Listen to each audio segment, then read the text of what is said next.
Seja o vosso nome, venha a nós o vosso reino, seja feita a vossa vontade, na terra como no céu. O pão nosso de cada dia nos dai hoje e sempre. Perdoa, Pai, as nossas dívidas, como devemos perdoar os nossos devedores. E não nos deixe, Senhor Deus, cairmos em perturbações, e livra-nos de todos os males. Que assim seja, Senhor Deus de misericórdia. Graças a Deus. Boa noite. Boa noite. Com certeza essa casa está cheia. Repleta, está cheia. Repleta do amor, repleta dos nossos irmãos da espiritualidade que também necessitam, né, de uma orientação, como nós que tivemos a oportunidade e a chance de estarmos hoje aqui. Agradeço sempre o carinho da casa, né? É com muita satisfação que eu sempre venho, né, a essa casa por convite ou pela escala da URI, como se faz hoje, é sempre muito gratificante.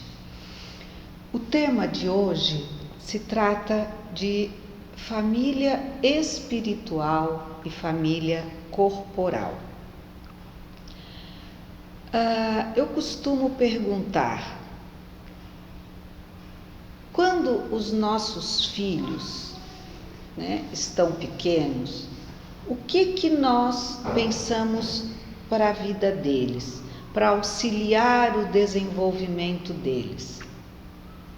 Nós os colocamos na creche, na escolinha, não é?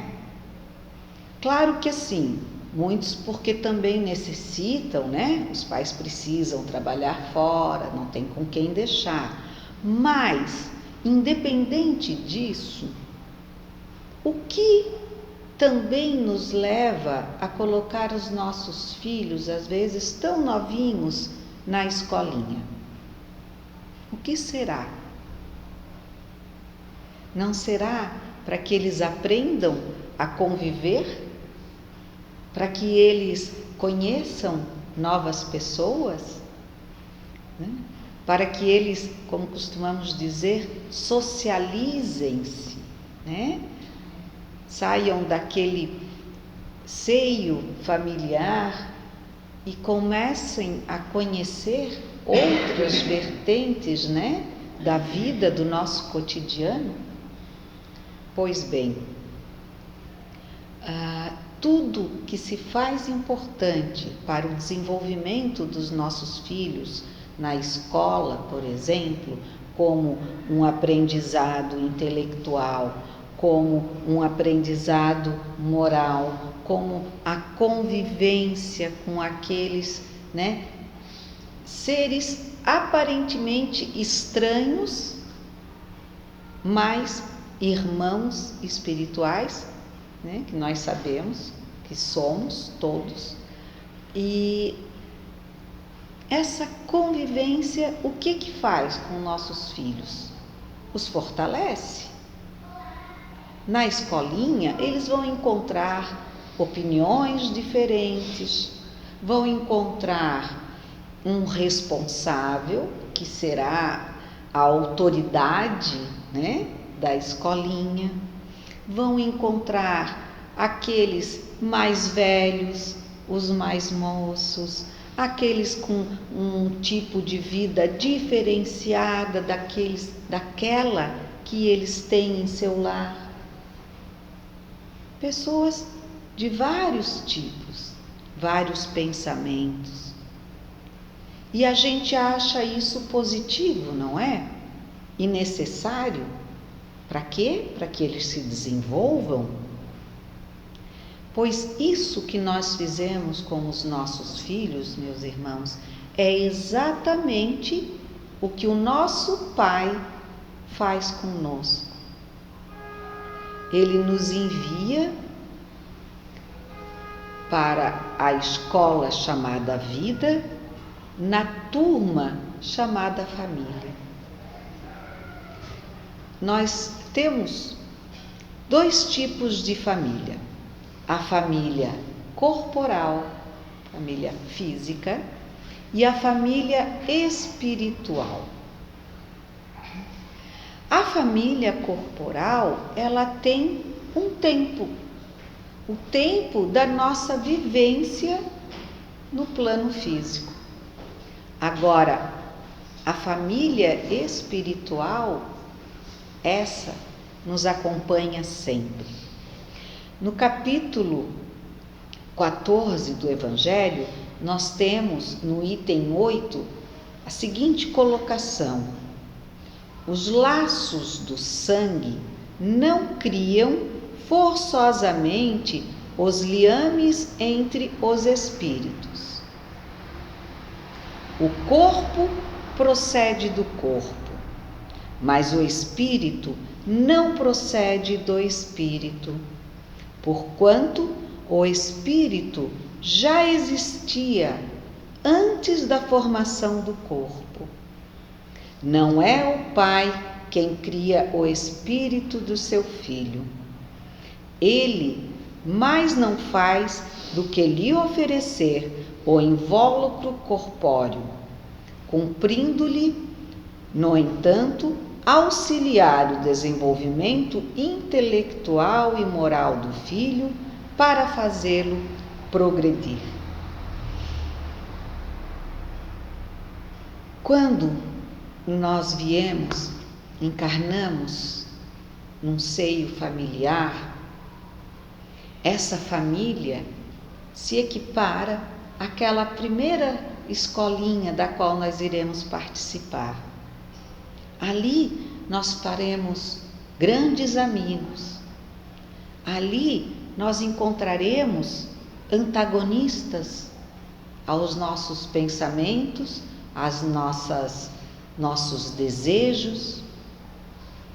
Ali nós encontraremos amor, aceitação, mas também, em alguns casos, a rejeição. É assim que nós aprendemos na escola da vida. E é por isso que Deus, nosso Pai e Criador de cada um de nós, nos fez. E quando nós viemos para o plano terrestre e participamos de uma família, esse elo, ele pode ou não extinguir-se com o desfechamento da morte física. Porém, a família espiritual, ela se conserva para sempre. Às vezes nós temos dificuldades de entender por que nosso pai nos abandonou, por que nossa mãe nos rejeitou, ou por que uma família tão feliz, pai, mãe, 3 dos 4 filhos, e o quarto tão problemático, tão ausente da família, tão revoltado por nada. E aí, dentro da doutrina consoladora, nós temos a resposta. Porque é nesse núcleo social chamado família que nós viemos para aprender e viemos para nos unir pelo afeto fraternal. E esse amor é aquele que nos faz superar as dificuldades. Não é assim? Às vezes nós nos revoltamos com o pai, com a mãe, com os irmãos, ou com o marido que até mesmo escolhemos. Mas aquele amor da família, o amor verdadeiro, nos faz o quê? Entender, aceitar, nos esforçarmos cada vez mais para ter aquele ser dentro do nosso coração, pois afinal ele é família. E por isso, dentro desse núcleo tão fortemente protegido por esse amor, é que nós viemos encontrar muitas das vezes os nossos desafetos de outras vidas. Por quê? Porque só com o alimento desse amor fraternal é que nós nos damos o esforço necessário para amar as diferenças, mesmo quando nós não a entendemos. Não é assim? Às vezes a gente diz: poxa, eu sou tão boazinha com a minha irmã e ela é tão braba comigo. Parece que quanto mais eu faço, menos ela gosta de mim, eu não entendo. Ou então, às vezes, uma mãe e um pai falam: eu dou tudo ao meu filho e ele parece que não gosta de mim, parece que não me entende, parece que não me aceita. E se nós olharmos pela luz da nossa doutrina, nós vamos entender que com certeza alguma coisa já houve entre nós.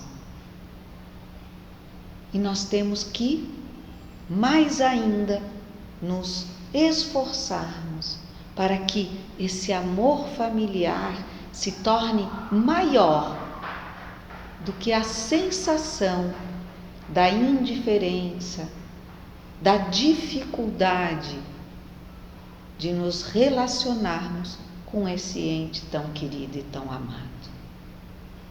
O dom, o presente que Deus nos deu com o esquecimento em cada reencarnação, é para que nós possamos amar aqueles que conosco fazem essa viagem terrena de forma mais fácil. Por quê? Porque para nós ainda é muito difícil seguir o mandamento que diz: amai os vossos inimigos. Como nós, ao nascer numa família, temos aqueles que conosco partilham desse núcleo, um amor que normalmente é incondicional, sem saber, estamos amando, muitas vezes, os nossos maiores inimigos. E assim, recuperando erros, faltas cometidas em outras oportunidades de convivência, principalmente no plano físico. Então, a família corporal, a família de sangue, a família humana, essa pode se dissolver. Ela pode realmente acabar quando acaba o nosso corpo físico.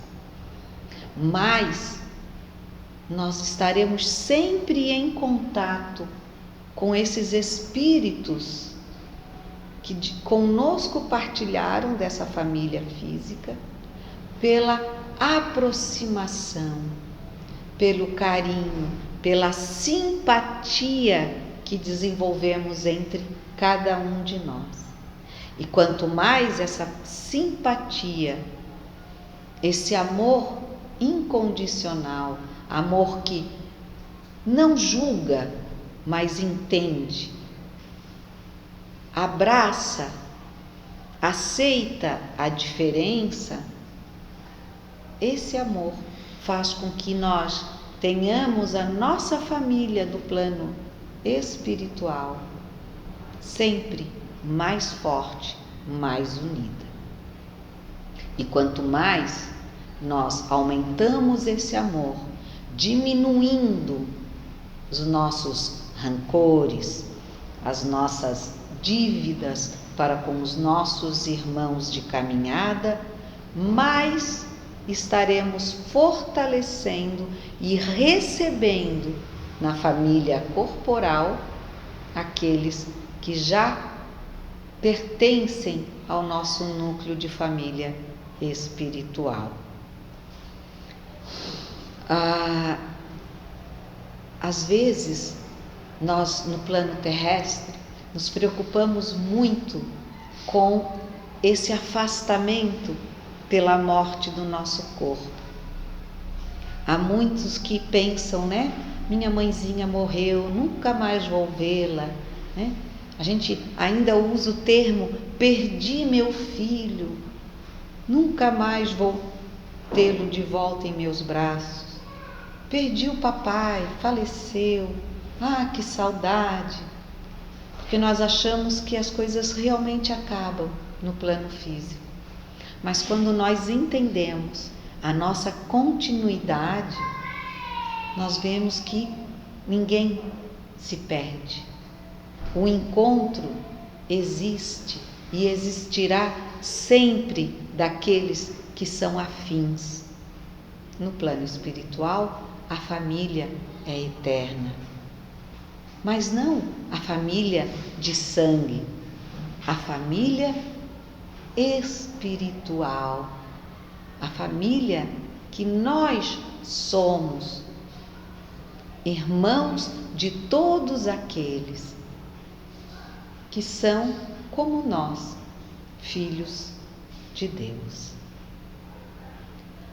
Eu às vezes comparo, as pessoas às vezes perguntam assim, mas às vezes a gente fica tanto tempo pelo que se fala na doutrina, né? Quanto tempo eu vou levar para reencontrar aquela minha mãe amada? Quanto tempo eu vou levar para encontrar aquele irmão que eu perdi, aquele filho que se foi? E eu costumo fazer a mesma comparação com a qual eu comecei a nossa historinha sobre a escola. A nossa família espiritual, ela é tão forte que nós, no plano terrestre, fazemos famílias complementares, não é verdade? Nós encontramos às vezes pessoas tão estranhas que se tornam tão próximas, tão fortemente amadas por nós e as quais nos amam de uma forma também tão incondicional que, se não for olhado à luz da nossa doutrina, nós ficaríamos num eterno por quê? Por que será que eu amo tanto aquela pessoa? Um estranho que apareceu em minha vida. E ao mesmo tempo vem aquele sentimento, o medo de perder aqueles que amamos. Pois eu vos digo, meus irmãos, o amor, quando é forte, nós nunca, e verdadeiro, nós nunca o iremos perder. Eu cito meu grupo de formadas. A vida é a escola, como eu falei. E no tempo em que eu fiz a minha faculdade, éramos uma turma grande, umas 40 pessoas, nos dávamos todos muito bem, tivemos os anos de compartilhamento, de aprendizado e de afeto. Um dia nos formamos. Muito choro, muita despedida, né? Muito semelhante quando alguém se forma no plano terrestre e desencarna para o plano espiritual. Muito choro, muitas lembranças, medo do desencontro. Pois realmente nós nos perdemos. Cada um foi para um lado. Passado 30 anos, acabamos nos reencontrando em 6, 7 amigas do tempo de faculdade. E 7 daquelas que se amavam muito naqueles 30 anos anteriores. E o que aconteceu? O mesmo amor voltou a pulsar forte no coração de cada uma.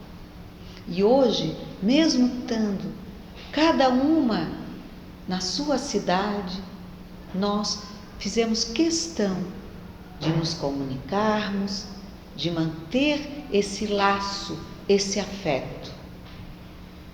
Pois, meus irmãos, é assim com o desencarne. Às vezes estamos, alguns dessa família amada, encarnados, outros em uma das moradas do nosso Pai, num plano não tão elevado, outros em planos mais elevados, que eu chamaria então cada um na sua cidade, de acordo com as suas necessidades. Mas tenham certeza, todos se amando, e no momento propício, todos se reencontrando, se comunicando, sentindo a felicidade de saber que estamos todos bem e que mantemos em nossos corações o amor que é eterno quando é verdadeiro. Ultrapassa o tempo, a situação, o momento. Ele se reencontra. E essa é a base da nossa família espiritual.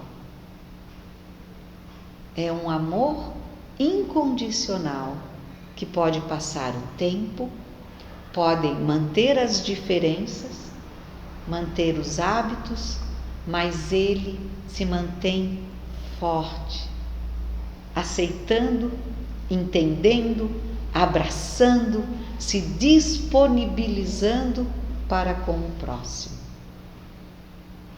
Então, nós não devemos ter medo de perder a família que temos aqui, pois a nossa família verdadeira estará sempre em nós e conosco. Cada vez que tivermos que voltar, tenham certeza que nós nos reencontraremos em situações diferenciadas, talvez não a turma toda, não os 40 estudantes, mas aqueles 7 que estavam sempre nutrindo esse amor de vivência e que se fez necessário o reencontro. Outros, talvez até a gente veja no caminho. Vejam que eu encontrei um deles numa casa espírita onde fui dar uma palestra. Era participante da casa e também, depois de 30 e poucos anos, nós nos reencontramos, ficamos felizes, mas ele continua o seu caminho e eu o meu. Os outros tantos que nunca mais vi, não quer dizer que eu esqueci. Eles estão distantes, mas se mantêm no meu pensamento, no meu carinho, no meu desejo de que eles estejam tão felizes quanto eu estou. E é assim que nós devemos sentir por aqueles que, se no momento não estão fazendo parte da nossa vida corporal, estão no plano espiritual, estão bem. Nós temos que sentir e desejar a eles essa mesma felicidade, porque eles só não estão nesse momento do nosso lado, mas estão sempre no nosso pensamento e no nosso amor. Como também, desencarnados, nós iremos sentir saudades daqueles que por acaso ainda estiverem encarnados ou, mesmo desencarnados, não estão no mesmo ambiente espiritual do qual nós estamos vivendo. Mas não significa que eles serão esquecidos. Estarão sempre guardados em nosso coração, como nós também estaremos em seus corações e mentes, pensamento.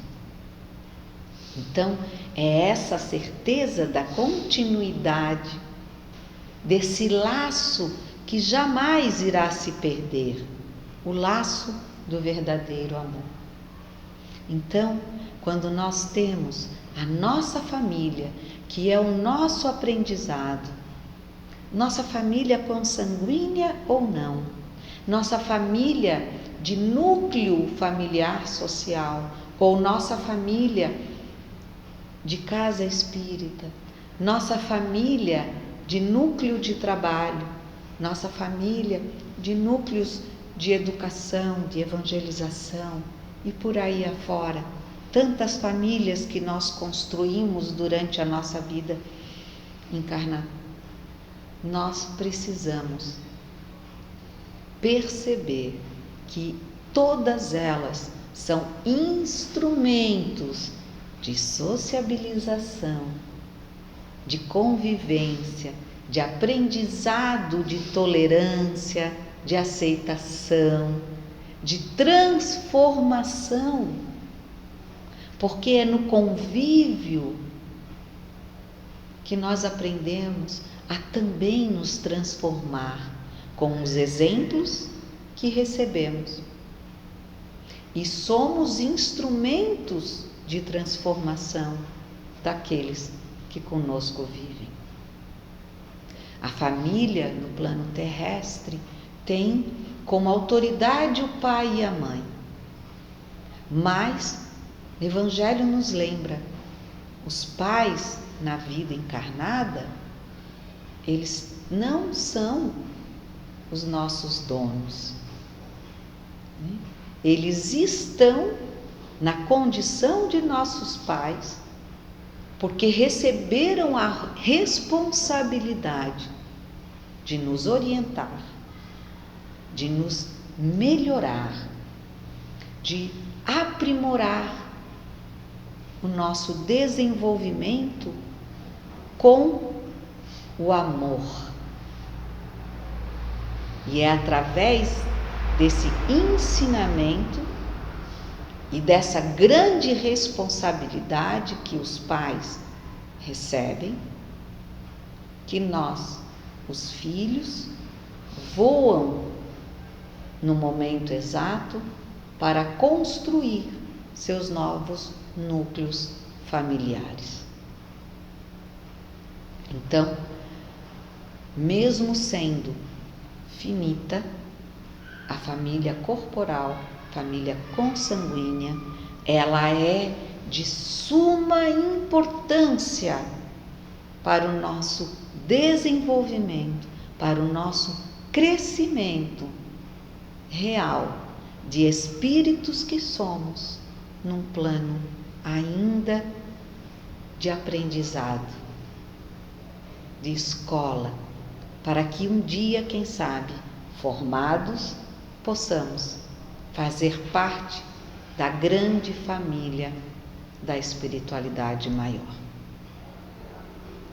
É para isso que o nosso Pai, nosso grande Pai, nos fez encarnados, nos fez filhos, irmãos, pais, mães, para que nós pudéssemos, na escola chamada vida, na turma chamada família, termos os primeiros aprendizados do que é amar ao próximo como a si mesmo. Espero que, dentro de toda essa visão de amor, de aceitação, nós possamos continuar a nossa trajetória e indo para os nossos lares, principalmente nessa noite, com o coração mais aberto, com as portas todas escancaradas para deixar entrar a nossa família. Muito obrigada a todos, muito obrigada à família do Centro Caminho de Luz, que sempre me recebe aqui com todo o coração, com todo o amor. Uma boa noite a todos e que assim seja para todas nós, para toda a nossa vida. Uma boa noite. E nós